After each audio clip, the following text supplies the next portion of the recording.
Abramos la palabra de Dios en Efesios capítulo 4, los versículos del 17 al 32.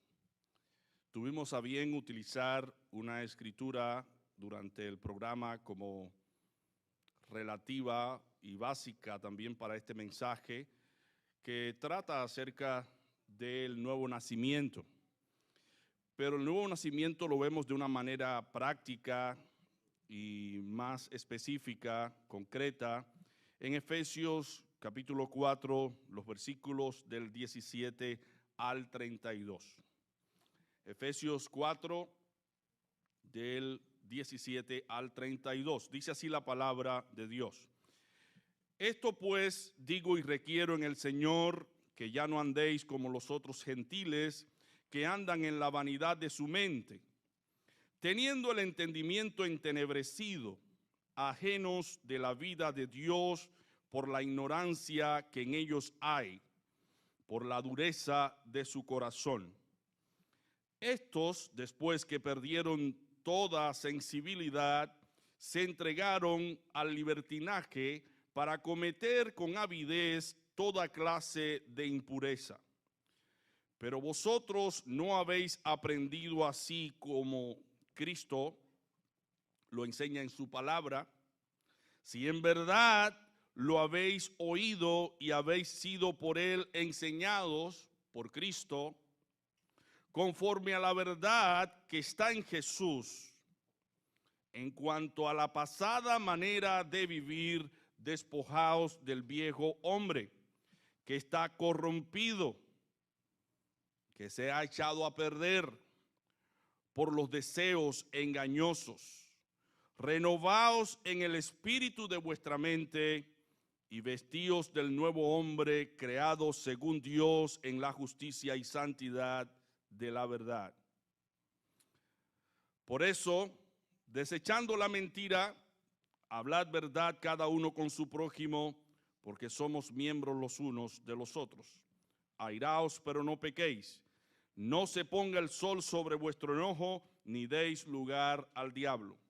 El que robaba, no robe más, sino trabaje haciendo con sus manos lo que es bueno, para que tenga que compartir con el que padece necesidad. Ninguna palabra corrompida salga de vuestra boca, sino la que sea buena para la necesaria edificación, a fin de dar gracia a los oyentes. Y no entristezcáis al Espíritu Santo de Dios, con el cual fuisteis sellados para el día de la redención. Quítense de vosotros toda amargura, enojo, ira, gritería, maledicencia y toda malicia. Antes sed bondadosos unos con otros, misericordiosos, perdonándoos unos a otros, como Dios también os perdonó a vosotros en Cristo. Que el Señor siempre nos bendiga al leer su santa palabra. Éfeso era una ciudad muy importante para la historia, donde se dieron a conocer sucesos con relación al evangelio y la prédica del evangelio, y aquellos que eran voceros del evangelio de Dios. En este caso, Pablo es el que escribe esta carta a los Efesios. Entonces, Efesios era una ciudad muy importante para la historia del cristianismo antiguo. Era una ciudad destacada por su paganismo, la maldad y la adoración a Diana, Diana de los Efesios. El templo de Diana se consideró una de las maravillas más importantes del mundo antiguo. Solamente ahora quedan ruinas de esa maravilla antigua. En esta ciudad Pablo predicó por varios años. Él estuvo allí como misionero, estableciendo la iglesia de Dios en Éfeso.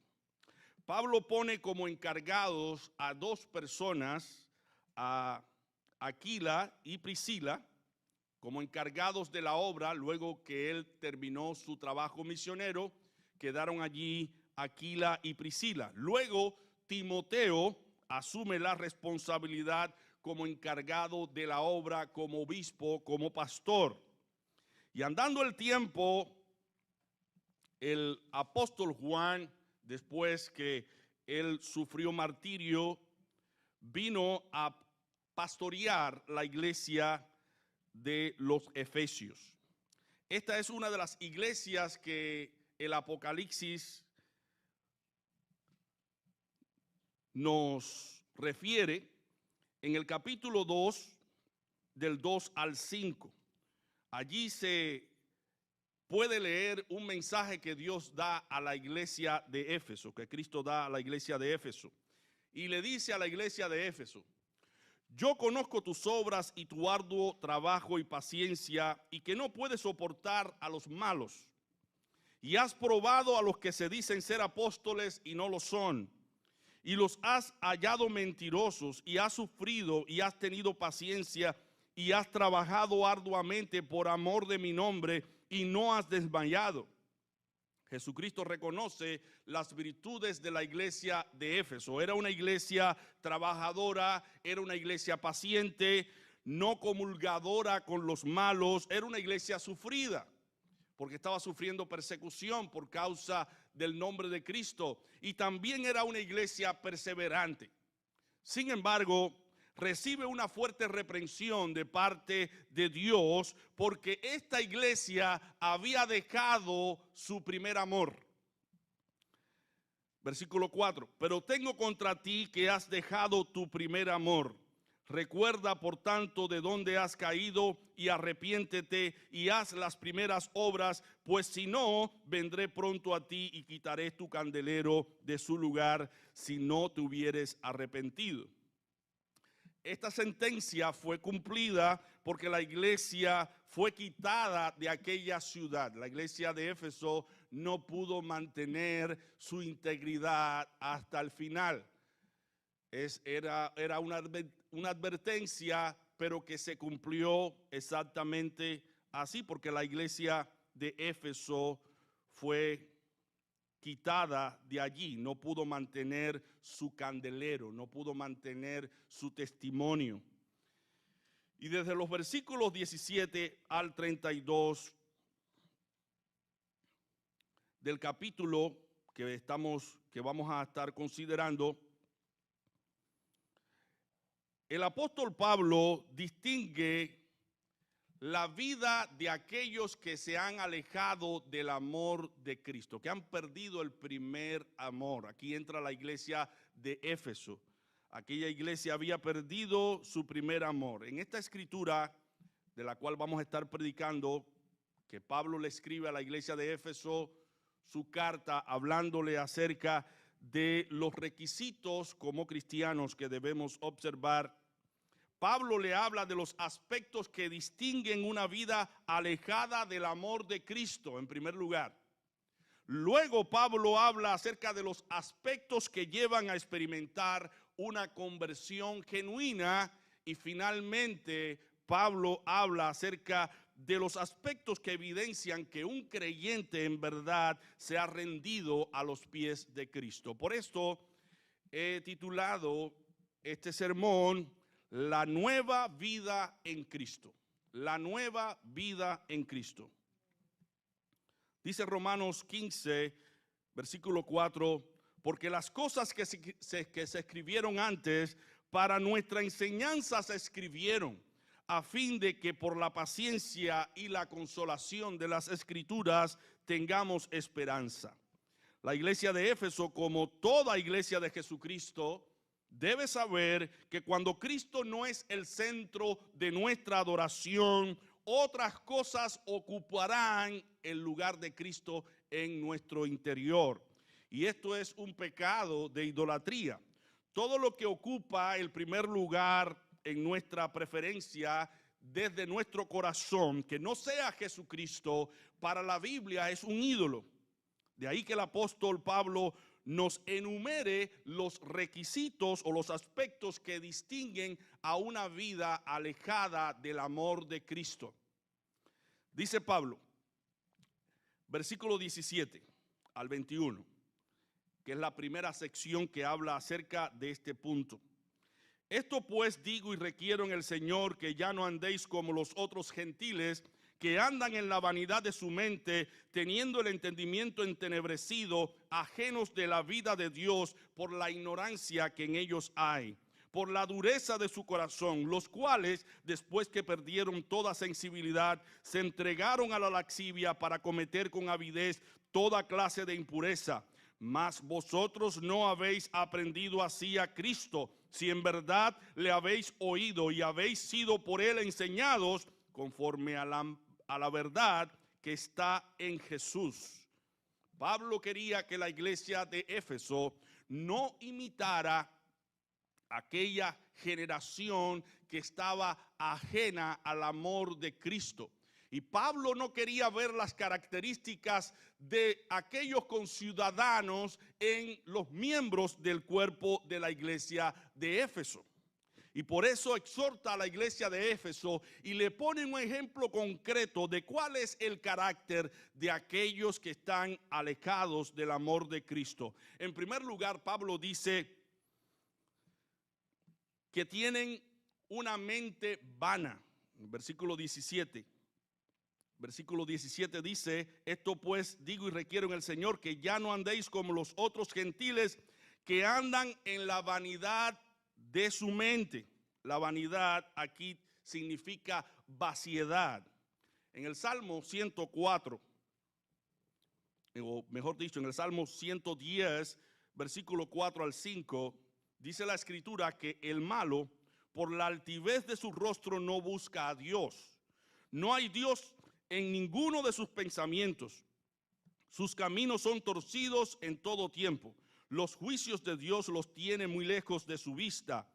A todos sus adversarios desprecia. Ese es el carácter de aquellos que están alejados de Dios. Tienen una mente vana, una mente vacía. La mente de los impíos está vacía de ideas correctas, por lo que todo lo que piensan es algo que está totalmente alejado de los principios y de las ideas y de las enseñanzas de Dios.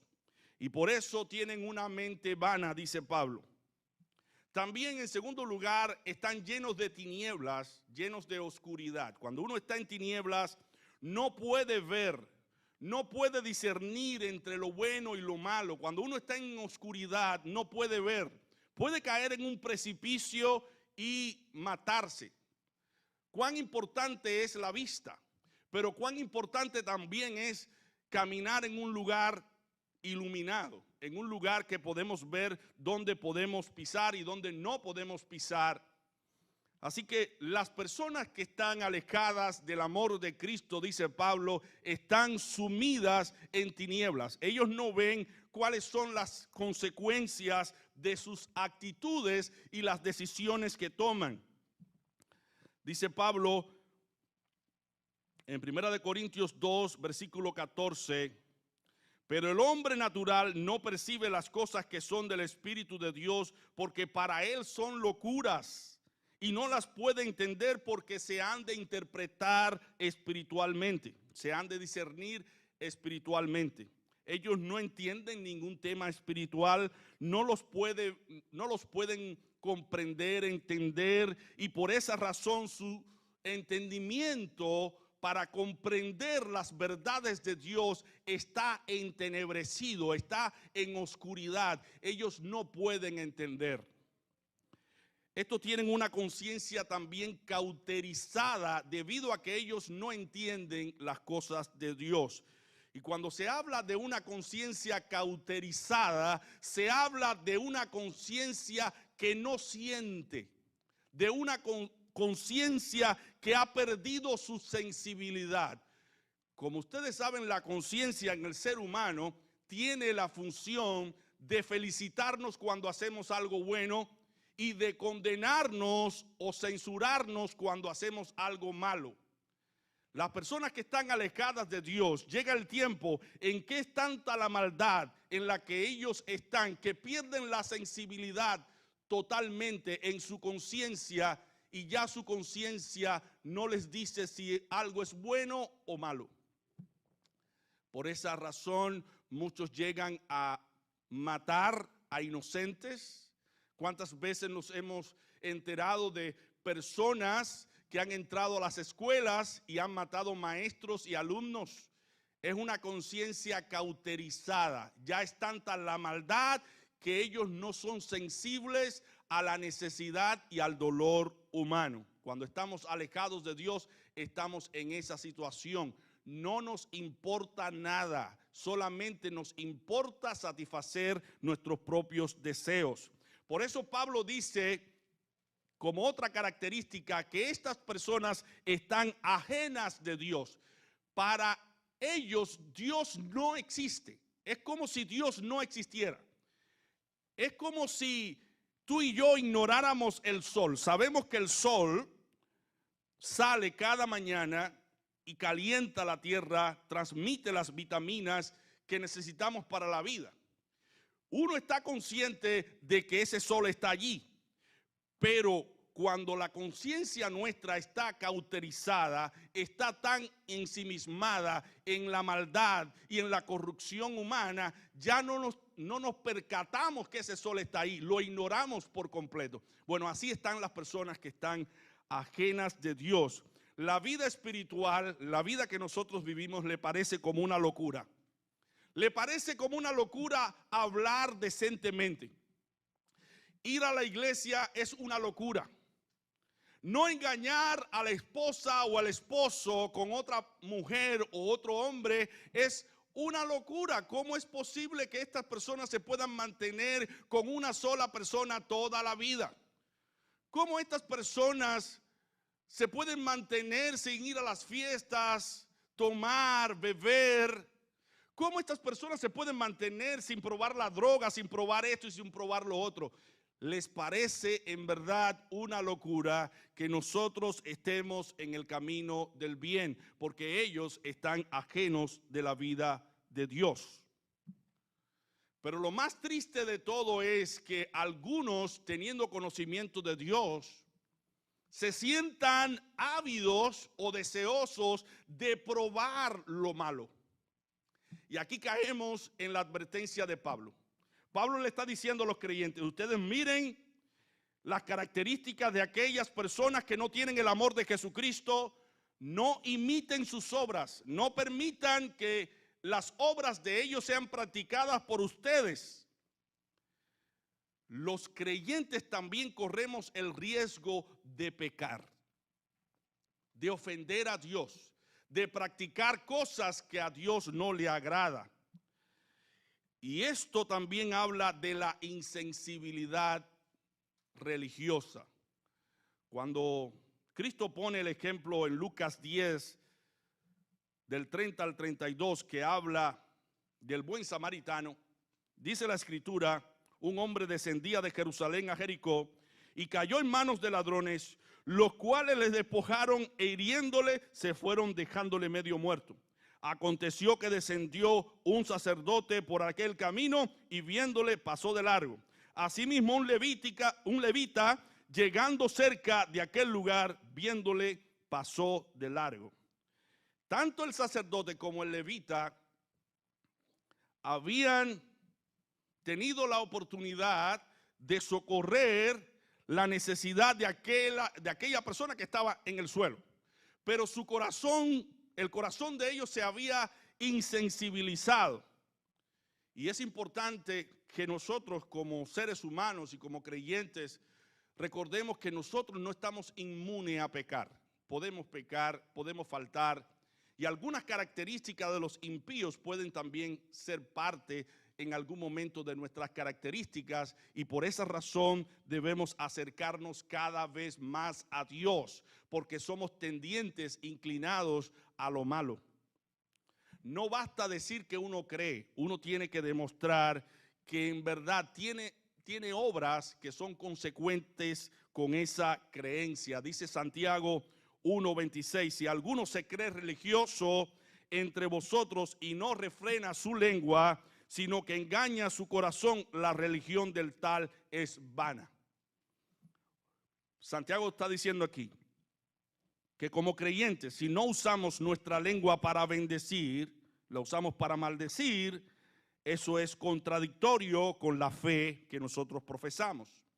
Así que la palabra de Dios nos está enseñando cómo debemos comportarnos y cómo no debemos imitar a aquellos que están alejados del amor de Cristo, porque esas personas son insensibles. Dice el versículo 19 que también son insensibles. Podemos contrastar aquí la actitud de Saulo de Tarso con Pablo. Es la misma persona, pero cuando esta persona conoció a Cristo, se llamaba Saulo de Tarso. Y el corazón de Saulo de Tarso estaba lleno de insensibilidad, de tal manera que él perseguía a los cristianos, los hacía blasfemar, los encarcelaba, se metía en las casas y arrastraba a los cristianos para condenarlos. Pero este hombre insensible, este hombre que no era un hombre compasivo, se encontró con Jesús en el camino. Cristo le dijo: Saulo, Saulo, ¿por qué me persigues? Dura cosa es dar coces contra el aguijón. Y Saulo dijo: Señor, ¿qué quieres? ¿Quién tú eres? Yo soy Jesús a quien tú persigues. Y luego fue que dijo: Señor, ¿qué quieres que yo haga? Tuvo una experiencia de transformación, pero al principio era un hombre insensible. Dice Pablo, o dice Hechos 7, versículo 58, que cuando estaban matando, apedreando a Esteban, Saulo estaba allí, consintiendo en su muerte. Y pusieron sobre sus pies, en sus pies, las ropas de Esteban. ¿Se imaginan ustedes eso? Que este hombre estaba consintiendo a que mataran a Esteban, que era un proclamador del evangelio de Dios. Y dice la escritura en Hechos 7:58, y echándole fuera de la ciudad, le apedrearon, y los testigos pusieron sus ropas a los pies de un joven que se llamaba Saulo, que después perseguiría a la iglesia. Saulo de Tarso no solo consintió en la muerte de Esteban para que lo apedrearan, sino también fue encargado de cuidar su ropa. Luego vemos a ese mismo Saulo de Tarso ya con un corazón completamente transformado, y eso es lo que hace Dios en la vida de aquellos que se acercan a Él. Y esto nos presenta al tierno Pablo, al amoroso Pablo. Mire qué transformación tan grande. En Filipenses 1 del 7 al 8 dice la escritura, aquí está escribiendo Pablo: como me es justo sentir esto de todos vosotros, por cuanto os tengo en el corazón y en mis prisiones y en la defensa y confirmación del evangelio, todos vosotros sois participantes conmigo de la gracia, porque Dios me es testigo de cómo os amo a todos vosotros con el entrañable amor de Jesucristo. Un corazón completamente transformado. Y él es el autor de las palabras que aparecen en 1 Corintios 13 del 1 al 7, que habla del amor. Pablo es el que dice: si yo hablase lenguas humanas y angélicas y no tengo amor, vengo a ser como metal que resuena o címbalo que retiñe. Y si tuviese profecía y entendiese todos los misterios y toda ciencia, y si tuviese toda la fe, de tal manera que trasladase los montes y toda ciencia, y no tengo amor, nada soy. Y si repartiese todos mis bienes para dar de comer a los pobres, y si entregase mi cuerpo para ser quemado, y no tengo amor, nada soy. El amor es sufrido, el amor es benigno, el amor no tiene envidia, el amor no es jactancioso, no se envanece, no hace nada indebido, no busca lo suyo, no se irrita, no guarda rencor, no se goza de la injusticia, mas se goza de la verdad. Todo lo sufre, todo lo cree, todo lo espera, todo lo soporta. Cuán valioso es que una persona se rinda así a los pies de Jesucristo. Mira cuál es el vocabulario de estas personas y cuáles son los conceptos y principios que tienen. Pablo nos enseña cuál es la diferencia entre un hombre que tiene el amor de Jesucristo en su corazón y un hombre que no tiene ese amor en el corazón. Es un hombre insensible. Los impíos no tienen amor en sus corazones, en sus mentes, porque están en tinieblas. Viven ajenos de la vida de Dios, son insensibles al dolor humano, pero Pablo añade una característica más aquí: son carnales, son carnales.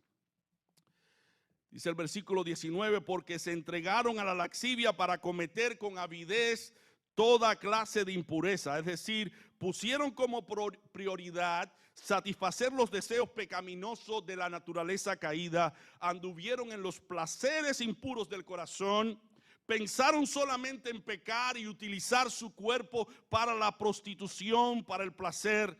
Dice Pablo en Efesios 2:3, entre los cuales también todos nosotros vivimos en otro tiempo en los deseos de nuestra carne. Allí vivíamos también nosotros en un tiempo pasado, haciendo la voluntad de la carne y de los pensamientos, y éramos por naturaleza hijos de ira, lo mismo que los demás.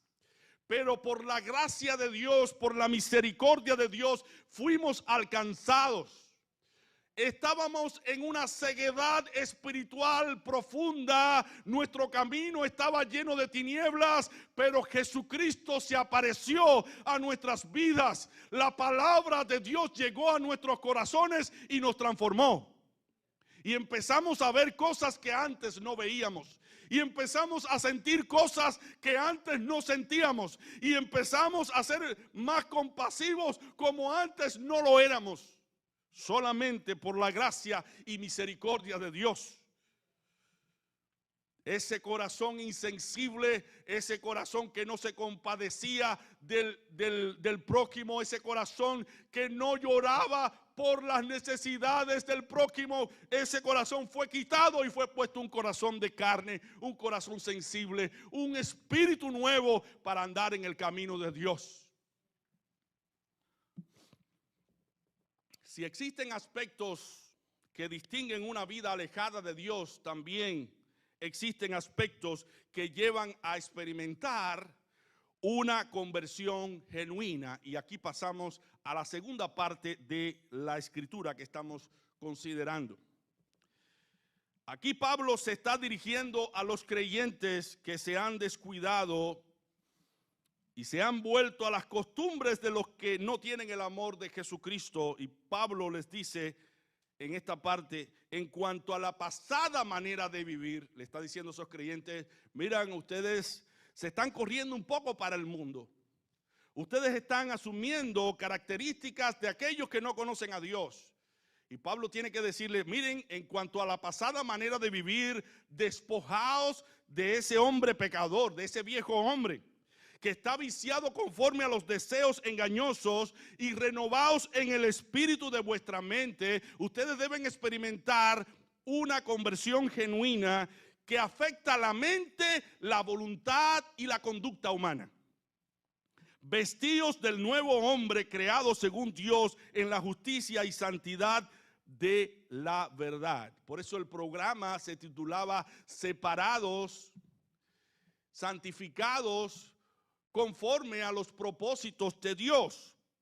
Pablo está dando a entender aquí que los creyentes no pueden vivir la vida que ellos vivían antes. Y Pablo trae a colación las costumbres de la vieja vida para hacerles ver que esas personas, cuando viven de esa manera, es porque están alejadas del amor de Cristo. Y si hay algún creyente que está asumiendo alguna actitud errónea de su vida pasada, dice Pablo: despojaos de ese hombre pecador. Y debemos ahora, como creyentes, vestirnos del hombre creado según Dios.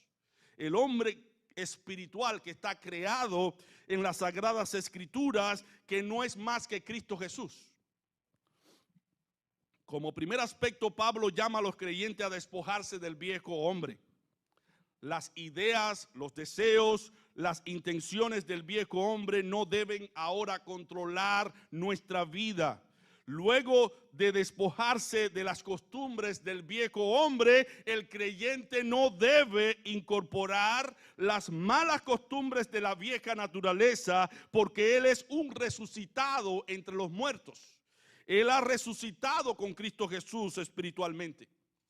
Un simple ejemplo para nosotros entender claramente lo que es una resurrección y lo que es una nueva vida, la vida de un nuevo resucitado. Podemos traer a colación el ejemplo de Lázaro. Lázaro murió, estuvo en la tumba 4 días y Marta y María estaban llorando a Lázaro y querían que Cristo viniera a salvar a su hermano, pero Cristo no llegó a tiempo, cayó enfermo y mandaron a buscar a Jesucristo, pero Jesucristo no llegó a tiempo y ya cuando llegó, Lázaro tenía 4 días de muerto. Entonces Cristo va allí con Marta y María y se presenta ante aquella gran piedra que tapaba la tumba de Lázaro. Y Cristo quiere dar una demostración de su poder y que Él es la resurrección y que Él es la vida. Y le dice a los que estaban allí, quiten la piedra. Y Marta dijo, Señor, hace 4 días está muerto y hiede ya. Quiten la piedra. ¿No te he dicho que si creyeres, Marta, verás la gloria de Dios? Y allí Cristo dijo estas palabras, Lázaro, Lázaro, ven fuera. Y el que había estado muerto se levantó y empezó a caminar, todo vendado, con la ropa con que le vistieron para sepultarlo. Y cuando salió Lázaro afuera caminando, todo vendado, Cristo dijo esta frase, desatadle y dejadle ir. Bueno, traemos a colación ese ejemplo para decirles a ustedes que cuando una persona resucita, ya no puede andar en la ropa vieja de maldades e iniquidades que identifican a una persona que está muerta espiritualmente.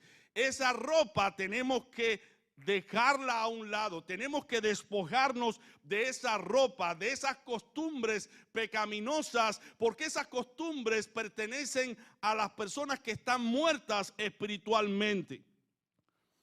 En ese momento, cuando Lázaro salió afuera, Lázaro fue desatado de su ropa de muerte. Y tú y yo hemos sido desatados, hemos sido despojados por Cristo, por su gracia, por su amor, de esas ropas viejas de malas costumbres. Y ahora debemos vivir una nueva vida en Cristo Jesús. No debemos entonces andar en el camino erróneo. ¿Por qué ir vestido de ropa de muerte por la vida si ya hemos resucitado con Dios a una nueva vida? Ahora en lugar de ropas muertas debemos vestirnos de las ropas de la vida que nos ha dado Cristo, las ropas que ejemplifican la justicia de Cristo. Dice 2 Corintios 5:17, de modo que si alguno está en Cristo, ¿qué cosa es? Nueva criatura es, las cosas viejas pasaron y aquí todas son hechas nuevas. Los creyentes ya no pertenecemos a la vieja corrupción del pecado, sino a la nueva creación de Dios. Debemos, como dijimos, quitar la ropa de muerte y poner la ropa de justicia, la ropa de Cristo. ¿Cómo es que podemos lograr esto? Bueno, renovando nuestra mente. Dice Pablo, en segundo lugar, renovando nuestra mente. Hay que renovarse en la manera de pensar. En Romanos 12, vayamos a Romanos 12 del 1 al 2. Dice, así que hermanos, os ruego por las misericordias de Dios que presentéis vuestros cuerpos en sacrificio vivo, santo, agradable a Dios, que es vuestro culto racional. No os conforméis a este siglo, sino transformaos por medio de la renovación de vuestro entendimiento, para que comprobéis cuál sea la buena voluntad de Dios, agradable y perfecta. Pablo en forma sintetizada nos dice lo que es una vida renovada.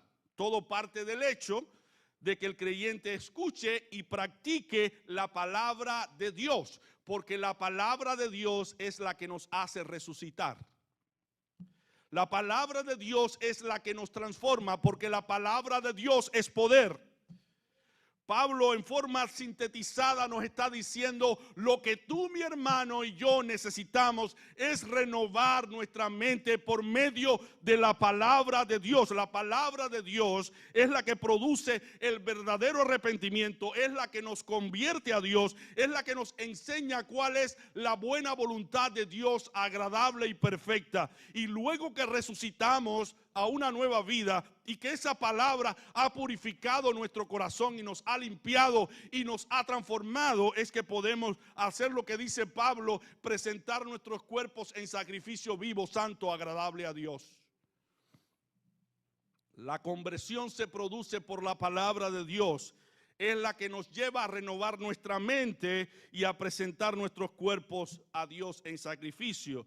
Así como nuestros miembros estaban dedicados a servir al pecado, a la inmundicia en la vida pasada, ahora por la conversión que Cristo ha operado en nosotros a través de su palabra y ha transformado nuestra mente, ahora dedicamos todos nuestros miembros a servir a la justicia, a servir lo bueno. Todo comienza y termina en la mente. Somos aquello que pensamos, dice Proverbios 23, versículo 7. Porque cuál es su pensamiento, es su corazón, tal es él. Por eso, hermanos, es sumamente importante que el creyente fortalezca su mente a través del estudio diario de la palabra de Dios. Debemos meditar, debemos leer, debemos traer a nuestra mente la palabra de Dios de día y de noche. Como dice la Escritura, que el justo se deleita de día y de noche en la palabra de Dios. Como dice Josué 1:8, nunca se apartará de tu boca este libro de la ley, sino que de día y de noche meditarás en él. Todos los días debemos meditar en la palabra de Dios. ¿Por qué? Porque dice la Escritura que haremos prosperar nuestro camino y todo nos saldrá bien. Pero primero tenemos que renovar nuestra mente. En tercer lugar, debemos vestirnos del nuevo hombre creado según Dios. Cristo debe ser formado en la vida del creyente. Cristo es el tipo de hombre nuevo, aunque Él no fue creado por el hombre o no fue creado por Dios de ningún modo. Se ha convertido en nuestro modelo a seguir. Cuando tú y yo seguimos a Cristo Jesús, nos estamos vistiendo de Cristo. Nos estamos vistiendo del nuevo hombre. Él es el modelo de santidad, de pureza, de humildad, de mansedumbre que de nosotros debemos imitar. Él es el tipo de hombre nuevo creado según Dios que nosotros debemos llevar o alcanzar o poseer. Pablo incluso dijo en Gálatas 4:19, hijitos, por quienes vuelvo a sufrir dolores de parto hasta que Cristo sea formado en vosotros. Cristo debe ser formado en nosotros, tiene que ser formado en nosotros.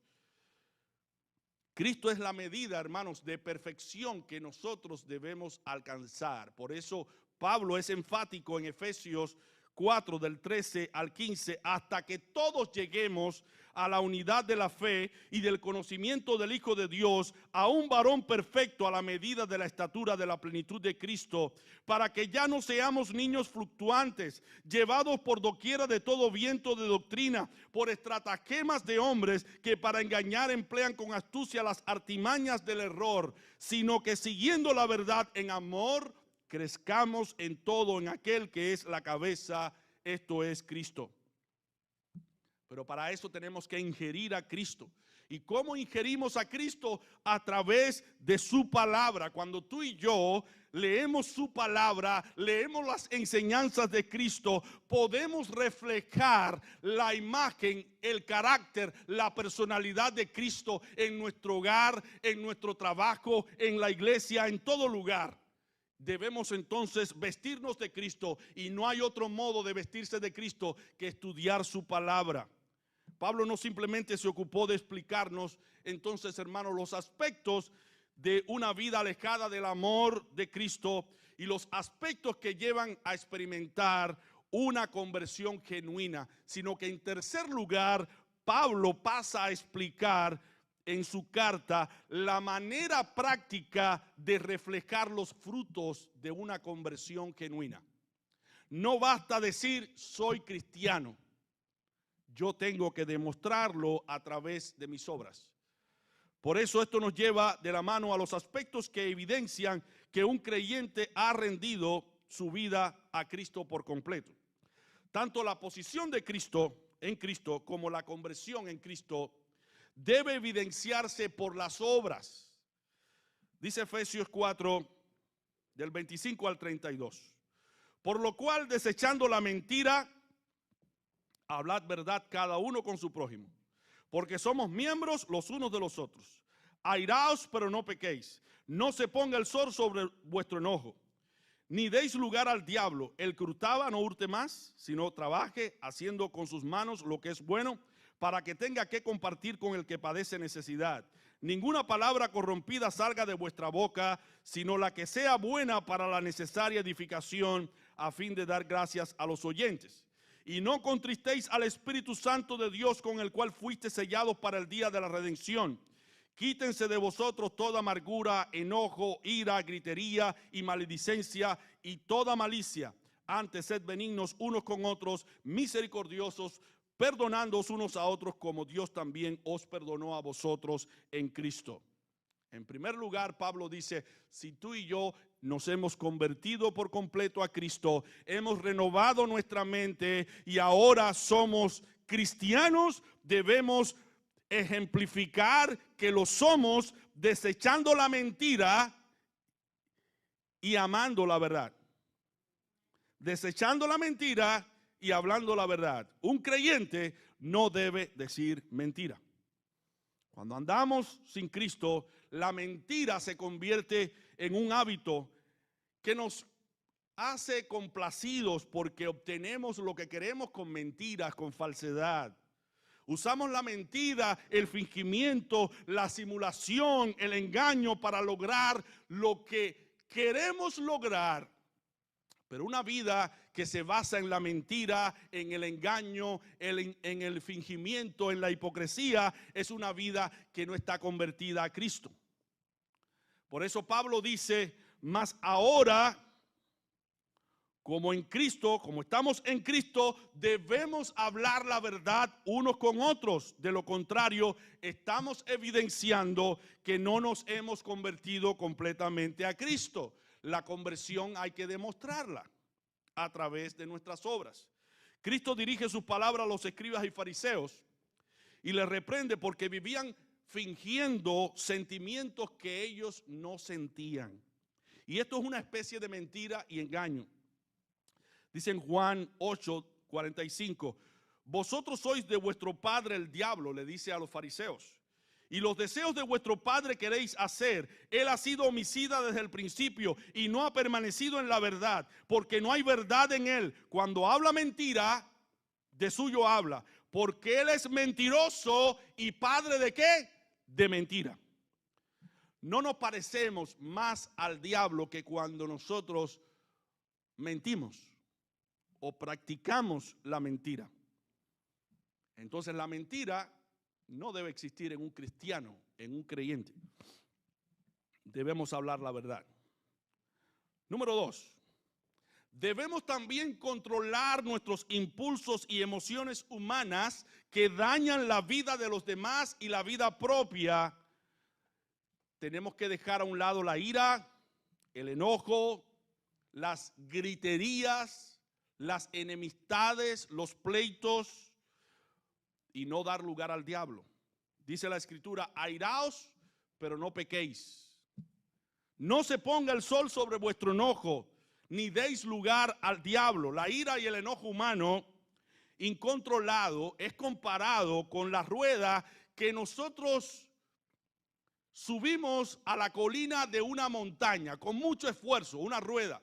Pero luego, con un descuido, esa rueda empieza a andar hacia abajo, empieza a correr hacia abajo y nosotros tratamos de agarrar esa rueda, pero es tanta la velocidad que toma esa rueda que ya es imposible agarrarla o controlarla. Así es la ira.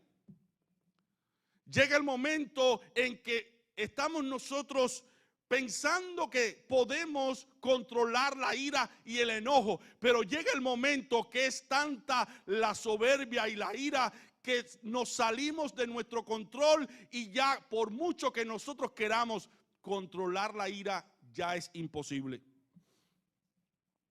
Entonces dice la Escritura, aírate, pero no permitas que la ira te controle y te lleve a pecar. No se ponga el sol sobre vuestro enojo. Es decir, que si tú, mi hermano, estás enojado en casa con tu vecino o con tu pariente o con alguien en particular, mira, no vayas a la cama con ese enojo en tu corazón, porque te vas a levantar mucho más enojado. Te vas a despertar mucho más airado. Y si dejas que esa ira y ese enojo se siga almacenando en tu corazón, va a llegar el momento que vas a cometer locuras. Y vas a imaginar más ofensas de la persona que te dañó o que te hirió. Y entonces vas a contaminar tu corazón. Arreglemos nuestras diferencias sin permitir que la ira nos lleve a pecar. Arreglemos nuestras diferencias con otros antes que se oculte el sol. Porque de no hacerlo, estamos dando lugar al diablo. Estamos dándole lugar al diablo a que siembre malos sentimientos, más malos sentimientos en nuestros corazones. En tercer lugar, aparte de que los cristianos tenemos control sobre nuestra ira y enojo por la obra y gracia del Espíritu Santo, los cristianos también debemos contener el deseo de tomar lo que no es nuestro. Por eso dice Pablo, el que hurtaba, el que robaba, no robe más, sino trabaje para compartir con aquel que tiene necesidad. Hurtar es tomar lo que no es nuestro. Este es uno de los aspectos de la ley de Dios. No hurtarás. Es el número 8. No hurtarás, no robarás. Cuando tú y yo tomamos lo que no es nuestro, estamos robando, estamos pecando contra Dios. Esto es otra evidencia de una persona que se ha convertido. Si antes robaba, ya no roba más. Y debemos evidenciar realmente que esa obra ha sido operada en nosotros, esa obra de transformación. Porque dice Pablo, el que hurtaba, no hurte más, sino trabaje haciendo con sus manos lo que es bueno para que tenga que compartir con el que tiene necesidad o padece necesidad. Pero robar también es robarle el prestigio y la dignidad a una persona. Por ejemplo, si estoy en un centro de trabajo y me gusta el trabajo o la posición del compañero que está a mi lado, yo no debo ir al supervisor y decirle, ¿sabes qué?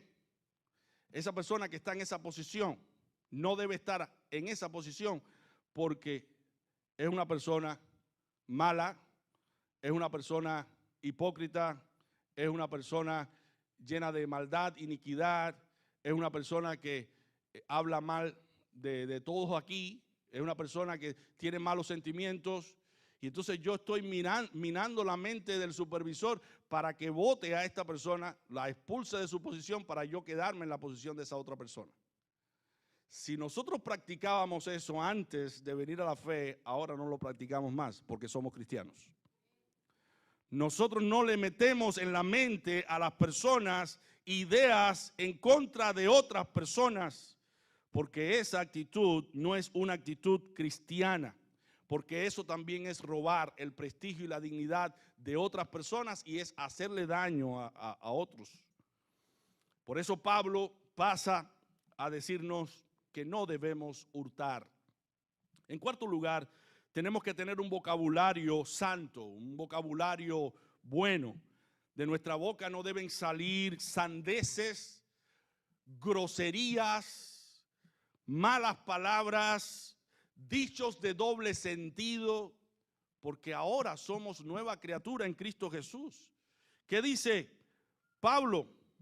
Ninguna palabra corrompida salga de vuestra boca, sino la que sea buena para la necesaria edificación, a fin de dar gracias a los oyentes. hermano, hermana, si vas a decir algo, piensa antes de hablar, porque una vez que nosotros hablemos, ya no se pueden recoger las palabras, y esas palabras van a hacer el efecto para lo cual nosotros la dijimos. Como dice el lema, piensa antes de hablar, hable del bien y ore contra el mal. ¿Por qué? Porque dice Cristo, por tus palabras serás justificado y por tus palabras serás condenado. Lo dice en Mateo 12, versículo 37. Y Proverbios 10, 20 dice, plata escogida es la lengua del justo, porque el justo usa su lengua para hablar lo bueno, para hablar lo positivo, lo que edifica. ¿Cuál debe ser el tema de conversación de un cristiano? Un tema que a todos nos edifique en el ámbito espiritual. Si sentimos tentación de traer algún chisme, algún mal comentario contra alguien, nos retenemos, porque eso no corresponde a la vida de una persona que ha resucitado y que se ha convertido por completo a Dios. Por eso Pablo dice, no entristezcáis al Espíritu Santo. Es lo siguiente que nos dice. Y se lo decía a los efesios, no entristezcan al Espíritu Santo con el cual ustedes han sido sellados para el día de la redención. El Espíritu Santo es la tercera persona de la Trinidad que habita en nosotros y debe sentirse honrado en habitar con nosotros, porque nosotros tengamos un comportamiento digno, agradable a Él, que nuestras conversaciones sean puras, que nuestras miradas sean nobles, que nuestro corazón no esté cargado de malicia y de malos sentimientos, que estemos limpios en la presencia de Dios y que siempre estemos con la intención de hacer un bien en lugar de un mal. Y así el Espíritu Santo no se va a sentir triste con nosotros. Debemos tener un vocabulario que honre al Espíritu Santo. Debemos tener una conducta que dignifique la presencia del Espíritu Santo, porque somos templo del Espíritu Santo. El Espíritu Santo habita en nosotros y ya no debemos andar como el mundo anda. Pero también debemos dejar la amargura y toda malicia. Dice la Escritura, quítense de vosotros toda amargura, enojo, ira, gritería y maledicencia y toda malicia. La amargura es un pecado muy fácil de justificar, porque es el sentimiento que nosotros experimentamos o abrigamos cuando alguien nos ha ofendido o nos ha herido. Y nosotros sentimos amargura en el corazón, disgusto por lo que sentimos que otra persona nos hizo, por lo que nos dijo o nos hizo. Y entonces abrigamos amargura en nuestro corazón, de tal manera que eso nos lleva a sentirnos mal con nosotros mismos y también con los demás. Y cuando estamos amargados, es muy fácil decirle al hermano, decirle al papá o a la mamá, a los que están a nuestro alrededor, contarle lo que nos pasó con cierta persona cuando nos ofendió. Y entonces propagamos esa amargura a otras personas y llega el momento de sentir ese sentimiento de venganza, de querer que la otra persona pague por lo que nos hizo y nos llenamos de odio, de rencor y un anhelo por vengarnos de esa persona. Pero dice la palabra, hijitos, no os venguéis por vosotros mismos, sino dejad lugar a la ira de Dios. Porque dice Jehová, mía es la venganza y yo pagaré. Así que si tu enemigo tiene hambre, dale de comer. Si tiene sed, dale de beber. Porque haciendo así, ascua de fuego amontonará sobre su cabeza. No seas vencido de lo malo, sino vence con el bien el mal. Nosotros tenemos que llenarnos de buenos sentimientos y cultivar los buenos sentimientos para agradar a Dios. Por eso dice Hebreos 12:15, mirad bien, no sea que alguno deje de alcanzar la gracia de Dios, que brotando alguna raíz de amargura, algún sentimiento de odio, algún sentimiento de venganza, eso nos estorbe y nosotros seamos contaminados y contaminemos a todos los que están a nuestro alrededor. Por eso dice Pablo, seamos benignos unos para con los otros. Es decir, sintamos amor los unos para con los otros. La benignidad viene del amor.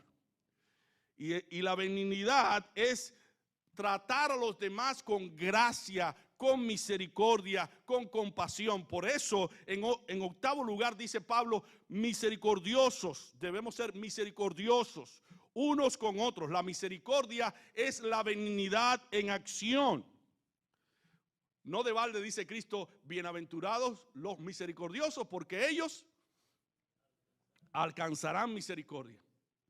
Y por último, tenemos que ser perdonadores. Perdonadores. Perdonando a otros como Cristo también nos perdonó a nosotros. Dice Pablo, antes sed benignos unos con otros, misericordiosos, perdonándoos unos a otros como Dios también os perdonó a vosotros en Cristo. Nosotros cuando decimos el Padre Nuestro decimos, perdona nuestras deudas como nosotros también perdonamos a los que nos deben. Y dice Cristo que si no perdonamos a aquellos que nos ofenden, tampoco vuestro Padre que está en los cielos perdonará nuestras ofensas contra Él. Así que no mantengamos una posición imperdonadora, perdonemos a todos y consideremos que nosotros hemos sido perdonados por Dios y Dios nos ha perdonado más a nosotros que lo que nosotros en algún momento podamos perdonarle a otro. Que no seamos como aquellos a los que es referida la parábola del fariseo y el publicano, que confiaban en sí mismos y menospreciaban a los otros, sino que nos amemos los unos a los otros. Decía la alabanza que nosotros cantamos, la familia cantó, cuando pienso en tu cruz y en todo lo que has dado, tu sangre por mí, por llevar mi pecado, y cuánto pienso en tu mano, hasta aquí hemos llegado por tu fidelidad. Yo quiero enamorarme más de ti, enséñame a amarte y a vivir conforme a tu justicia y tu verdad. Con mi vida quiero adorar, con todo lo que tengo y lo que soy, todo lo que he sido, te lo doy. Que mi vida sea para ti como un perfume a tus pies. Que seamos un perfume para Dios y para nuestros hermanos. No mal olor, porque cuando hay mal olor, hay mala conducta, malos sentimientos. Pero cuando hay perfume, ese perfume que es aromático, que hace que todo el mundo se sienta bien, eso quiere decir que somos cristianos y que la fe está en acción. Quiero terminar con algunas observaciones finales que son necesarias enumerar. Primero, no debemos llevar solamente el nombre de cristiano, debemos demostrarlo con hechos. Número 2. No debemos llevar la vieja ropa, sino la nueva creada según Dios en justicia y santidad. No se puede uno poner la ropa nueva de justicia sobre ropa vieja de maldad. Una de las dos debe ser elegida o desechada. Desecha la ropa de maldad. Número 3. Necesitamos una renovación mental continua a través del estudio de las Sagradas Escrituras, porque hemos sido libertados del poder del pecado, pero no de su presencia. El pecado sigue siendo nuestro enemigo y no podemos descuidarnos ni dar lugar al diablo. Cierra todas las puertas y ventanas por donde puede entrar el enemigo. No debemos codiciar y abrigar nada en nuestro corazón que se convierta en una puerta abierta para el enemigo. Recuerda a David, recuérdalo, que una mirada lo llevó al pecado de adulterio. Recuerda a Sansón, pequeños descuidos en lo moral lo llevó a perder su fuerza y finalmente a perder sus 2 ojos. Recuerda a la mujer de Lot, un sentimiento de afecto por Sodoma y Gomorra la llevó a convertirse en una estatua de sal. Recuerda a Judas, Un poco de avaricia lo llevó a robar y posteriormente vender el cuerpo de Cristo y colgarse. Terminó en una horca porque no pudo soportar el haber ofendido y el haber traicionado a su maestro. No descuides la vida que Dios te ha dado. Cierra todas las puertas, todas las ventanas por donde pueda entrar el enemigo o por donde se te puedan escapar las bendiciones que recibes de Dios. Acostúmbrate a hablar correctamente en todas partes, en público y en privado. Porque de nada vale que en público tú te midas y no digas malas palabras, pero si las dices en la casa, estás ofendiendo a Dios y no estás demostrando verdadera conversión. Cuídate de la amargura. Vive una vida gozosa, que nadie robe tu gozo, porque has sido salvado y has sido redimido por Cristo. Y hermano, si tú has pecado, ven a Cristo en arrepentimiento y fe. Amigo, si tú has pecado contra Dios, vive alejados del amor de Cristo. Ven a Cristo ahora, porque hay salvación para ti. Hay transformación, hay cambio. Dios va a hacer una obra gloriosa y te va a convertir en un instrumento de justicia. Hermano que militas en los caminos del Señor, Dios ha depositado sobre ti y sobre mí el reino de Dios para que lo cuidemos y para que lo preservemos viviendo una vida santa y pura, consagrada al Señor. Si te sientes tentado por las cosas del mundo, recurre a Dios, empiece a leer su palabra, empiece a orar y vas a recobrar las fuerzas y la visión y el entendimiento, y Dios te va a usar para su honra y para su gloria. No permitas que se te escape el amor de Cristo en el corazón, porque cuando se te escapa ese amor, queda morbosidad, queda pecado, queda corrupción y te vas a sentir muy tentado a practicar lo malo allá afuera. Llénate del amor de Jesucristo. Cuando te sientas tentado a pecar, mira a Cristo crucificado.